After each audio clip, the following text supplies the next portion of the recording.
November 14. இன்றைய புனிதர் புனித ரோஸ். தோற்றம் 1235, மறைவு 1252. இவளுடைய பெற்றோர் ஏழைகள், பக்தி உள்ளவர்கள்.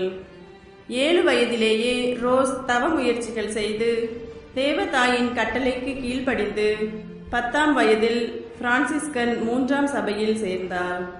மக்கள் தவம் செய்ய வேண்டும் என்று வித்தபேர் நகர் தெருக்களில் பிரசங்கிக்க தொடங்கினார்.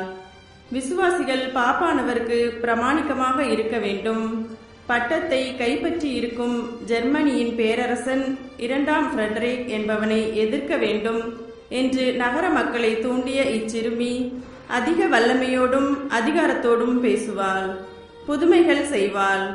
இதை கண்ட அதிகாரி ஒருவன் இவளையும் இவள் குடும்பத்தினரையும் நகரிலிருந்து வெளியேற்றினான். அதன் பின் இவள் ஊர் ஊராய் போய் பாப்பானவரை ஆதரித்து பேசினாள், வருங்காரியங்களை முன் அறிவிப்பாள். பேரரசன் 10 நாட்களுக்குள் சாவான் என்று அறிவித்தாள்.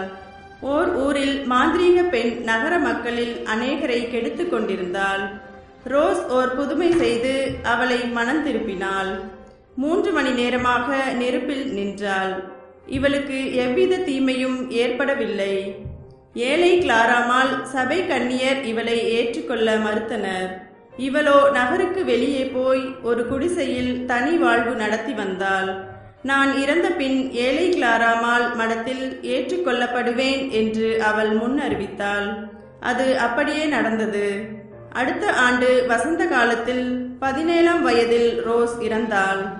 4ஆம் அலெக்சாந்தர் பாப்பு அவளது உடலை ஏழை கிளாராமால் மடத்தில் புதைக்க வேண்டும் என உத்தரவிட்டார். சிந்தனை: பாப்பானவர் தவறா வரமுடையவர், எனினும் அவருக்காக நாம் அடிக்கடி ஜெபிக்க வேண்டும்.